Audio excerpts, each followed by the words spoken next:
Coming to you from his downtown Denver studio, here's the Backstage Jazz Radio Show with your host, Steve Roby. Hey, welcome everybody. Welcome to the Backstage Jazz Show.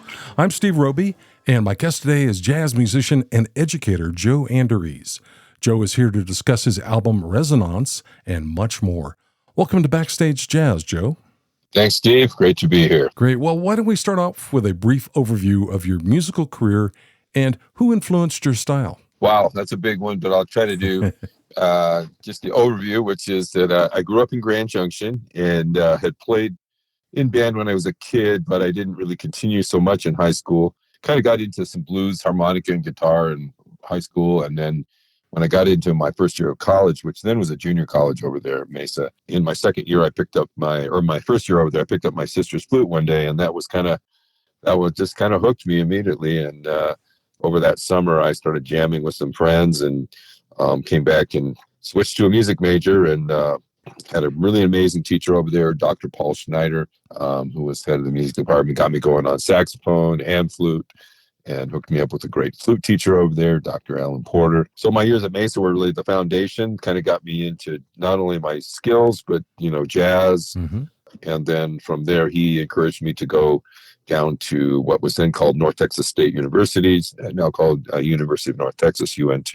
And I had the amazing connection down there, not only just, of course, other musicians just to meet and play with, and great teachers as well, but during my first year down there, halfway through the year, I met the great Lyle Mays, who then was just an 18-year-old just coming to the college in the middle of the year.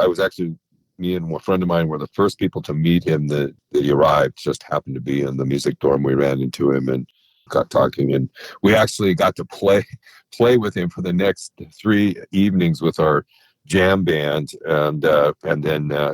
Of course, after that, I would run into him in improv classes where he was subbing for the improv teacher or things like that. During my second year actually down there was the year that he did the famous Lab 75 album of all of his original charts, and 2 of my roommates were in that band. So I got to get to know him a lot more that year in that context. And then, of course, over many years, of running into him at Pat Metheny shows and things like that. So that was a big influence. After I was down there, I moved up to Denver and started hitting jam sessions of the day. The first thing I did, I met a really great young drummer named Michael Johnson, who was in a black funk band called the Mighty Mellow Moods. I ended up joining that group and touring all around, and did that for a couple of years.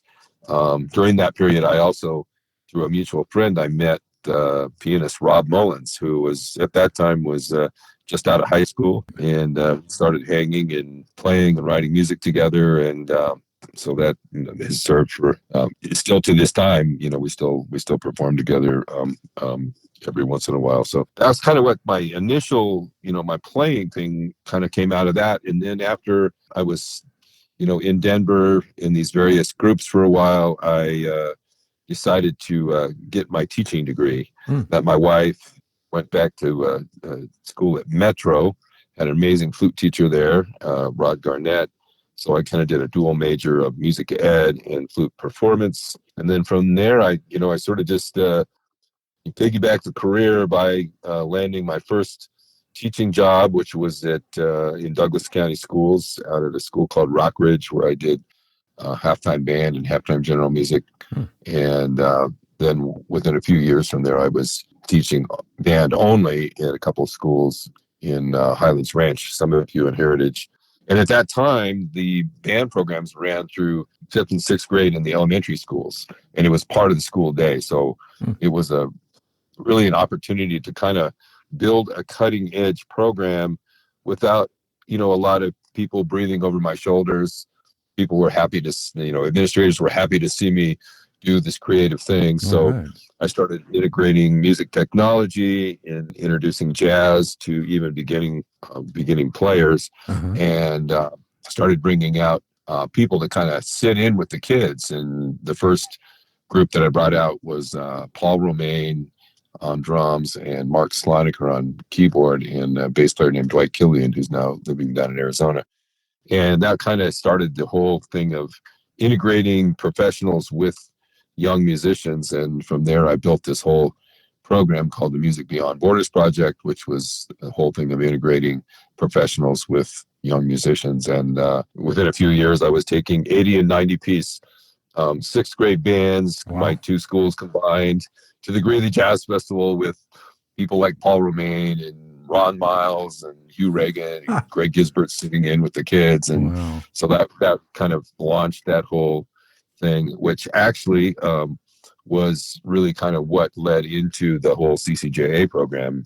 After a number of years of Paul coming out and doing those things with my school kids, he and his wife said, "Hey, this would be really great to take the same concept of mentors working with kids and put it into in a combo context, you know." Yeah. And so that was really where I think the seed of CCJA started. The Colorado Conservatory for the Jazz Arts started out of that seed, and of course, over the years, I've been involved as far as being a teacher, and my son went through the program. Currently, I'm on the board of directors, so it's all kind of a big, long continuum from that those early years of teaching elementary band. That must be really rewarding for both you and the kids in your class. Well, it is, and it's amazing. It's such a deep connection. There's so many of those kids that I'm still in touch with, and I've now I see them on Facebook getting married, having kids, Actually, the other day I was subbing for a month over in Cherry Creek District for a band director that he and his wife just had twin girls, and so it was paternity leave. And at Thunder Ridge Middle School, I was over there. Ended up having the granddaughter of one of my good friends who was in the band. So that was pretty amazing, to see that circle come back around. That's cool. You mentioned Rob Mullins a little while back there. I saw you perform with him at Bowers before they moved down a couple of blocks there. So right. That was a great show. Yeah, exactly. Yeah, that was one of the, I think that was just in the middle of the summer we did that show. Yeah. That was great.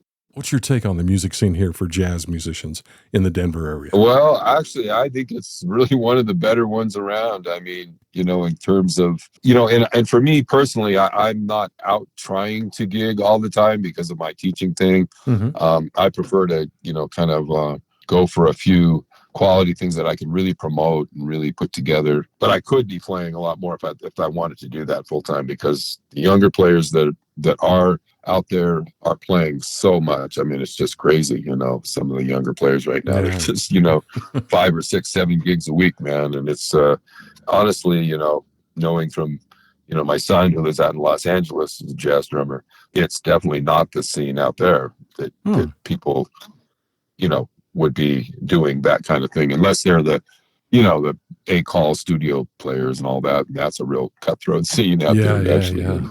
Yeah, I get it. I just want to circle back for a second. Who influenced your style of playing? You play both sax and flute. Yeah, I say there's so many players over the years. In terms of flute players, obviously, Hubert Laws has always been a huge one. And then later I toured with the SGI Buddhist group back in 1988 with Nestor Torres, the great Latin jazz flutist. And so Nestor's, always been a big influence on flute for me. But in saxophone, I think back to my years, obviously my first ones that drew me in were, John Coltrane, Wayne Shorter, Jan Garbarek, Michael Brecker, those kinds of players. Yeah. Probably some of the first influences. But I've also felt always a lot of influence from other players, like keyboard players, Lyle Mays, obviously, Keith Jarrett, Chick Corea. I've really always kind of been drawn to the melodic, and rhythmic content of those players. So in a nutshell, that might be some of the big ones. Yep. It sounds like, needless to say, there was a lot of music going on in your house when you were growing up. Well, there was a piano, and I did take lessons. And later on, my sister played some. My sister played flute, my younger sister. But then later, about the time I was in high school, my younger brother, after high school, because he was about 16 years younger than me, he took up flute and got into classical flute. So, it was kind of there were definitely influences going on around that time. Well, let's give our listeners a little preview of your music and play a few tracks from the Joe Anderies Quintet Resonance album. Can you tell us about the album's concept and who it features? Over all these years, I've managed to record on so many different people's recordings, Rob Mullins, Chuck Lamb, Jim Stranahan, many other people I've gotten to record on their albums. And, now this last couple of years, I thought, since I'm in this retirement thing, I really need to put together, I've been writing music all these years and doing gigs and playing my original music. So I just really, just a little over a year ago, I just said, I'm going to make this happen, book some studio time, checked in with the musicians that I really wanted to use. They were all available. I took basically about 5 cuts that I had written over the last 15 years at various times. Then right before the recording, I thought, okay, I'm going to do this recording. I need to write some new stuff. It's always something like that that gets you motivated to, step up and do it, even though, we all should be doing it all the time. But this piece, Shoe Shuffle, I think this is the one you were going to play. Yeah, I was going to play that next, Yeah.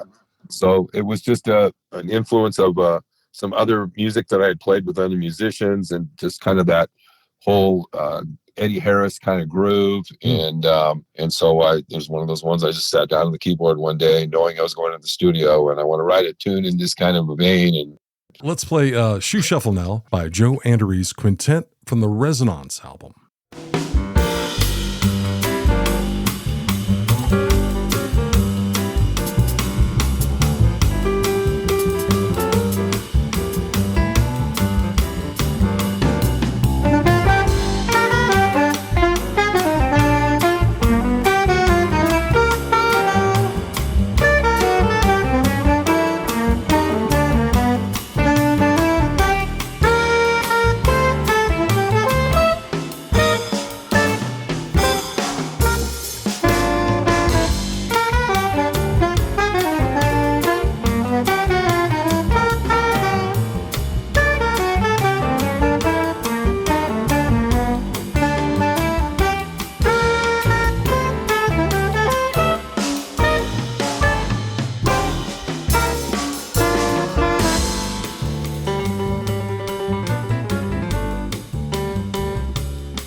This is the Backstage Jazz Show.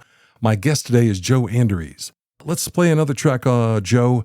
But before we go there, tell me the concept of the album. Well, resonance is really actually a derivative of resonate, you know. Okay. So I really just, my concept was to take the music that mostly resonated with me in terms of my original music, and also just knowing the musicians that I had lined up for this album, and most of them had played at least a few of my tunes along the way, and I just really knew that they would bring to that music the life that it needed to really have, it's a real, I think, a real joyful album in terms of all the music.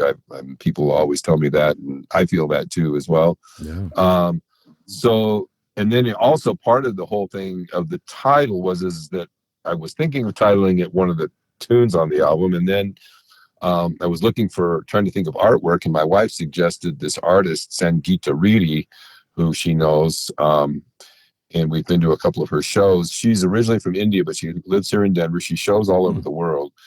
And so I sat down with her for coffee one day and started talking about using some of her artwork. She had never used it on an album and was really excited to do so.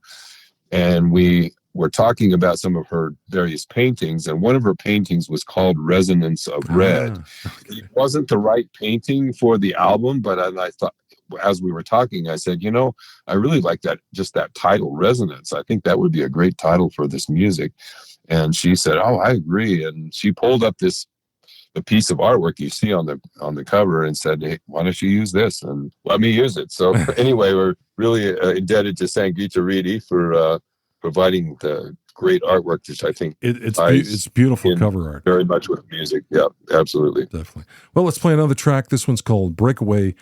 Talk about this one, Joe. Well, same thing. It was actually the most recent tune that I wrote for the album just a couple of weeks before. And I think the idea was breaking away from, some of the patterns of just always wanting to do an album and putting out a full thing of original music and just making it happen. So I think that's kind of where the title came from.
You're listening to Backstage Jazz, and my guest today is Joe Anderies. So in addition to your quintet, you're also the co-leader of the international group called Images.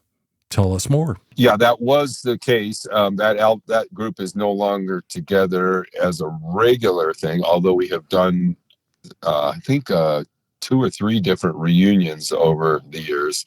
That was a group that was formed right around, I think it was around 1982. And the way that I got started with that group was that I was living in my own house and working some shows downtown Denver at the Fairmont Hotel, which is now the Sheraton. And I needed a piano tuner, and somebody gave me this guy's name, Lee Bartley, and came over to tune my piano. And we got talking. He said, "Man, I have this original music I've been playing with a bass player and drummer, and man, I think this music would be great with some flute and saxophone," and invited me over, and it just stuck for everybody. People really enjoyed my playing, and I enjoyed the music, and pretty soon we had a group called Images.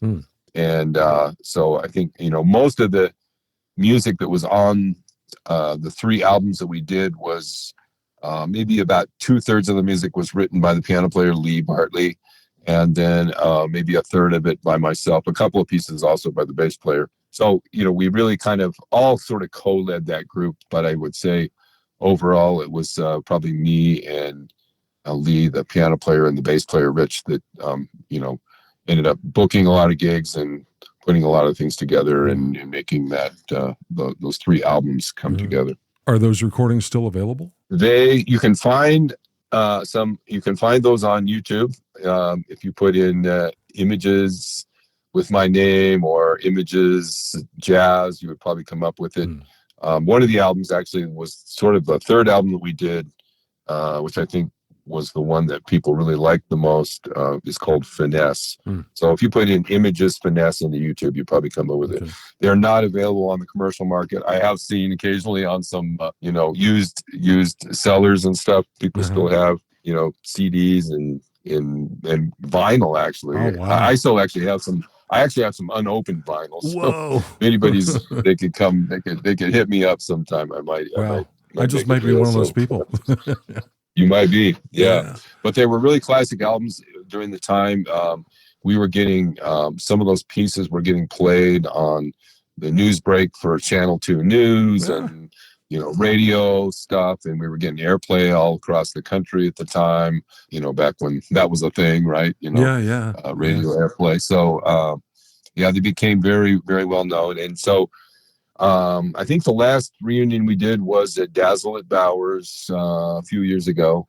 There's a chance of doing one maybe after the first of the year. So I'm kind of in touch with some of those guys right now. Okay. See if we can fly one of them out here to do that. Will that be happen again? Will that be at the new Dazzle? It could be. All right. Okay. Like I said, it could be a thing. So keep your ears closed. Well, where's the best place I can send our listeners to discover your music and maybe see what upcoming shows you've got? Exactly. Well, my website is my name, joeanderies.com, and on there is actually a great second page that has all the links to where to get resonance, but really it's basically all of the platforms from Spotify, Apple Music, iTunes, Tidal, YouTube. And so that Resonance album, you can find those on anything. If you catch me live and you're a CD person, then you can get a CD from me. Oh, cool. And I can be contacted through my website. I believe there's an email address on there as well. YouTube as well, my YouTube channel. So put my name into YouTube, you'll find lots of stuff there. So those are probably the main places. I'll put some links in the show description, but just since this is audio, can you spell your last name for the listeners? Yes. Anderies, ANDERIES. So joeanderies.com would be a great way to hook up. Okay. Sounds good. I guess you're on social media as well. Yes. Okay. Find me on Facebook, IG, all of that sort of thing. Cool. Thanks for your time today, Joe, and look forward to the upcoming date here in downtown Denver. Excellent, Steve. Well, great to talk to you and hope to see you at some show coming up. If you're enjoying the Backstage Jazz Show, we'd love for you to like, subscribe, and leave a review on Apple Podcasts. And now, back to the show. Let's listen to another track from the Joe Anderies Quintet. This one's called Starburst.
Backstage Jazz Show was recorded at Little Raven Studios in downtown Denver, and our producer was Craig Stevens. You can find Backstage Jazz wherever you listen to podcasts. Be sure to stop by our website, backstage-jazz.com, where all past and current episodes have been archived.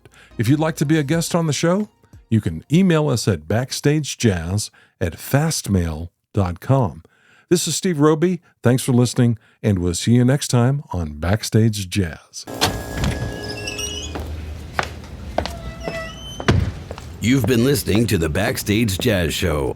Join us next time for more great jazz and interviews with your favorite musicians.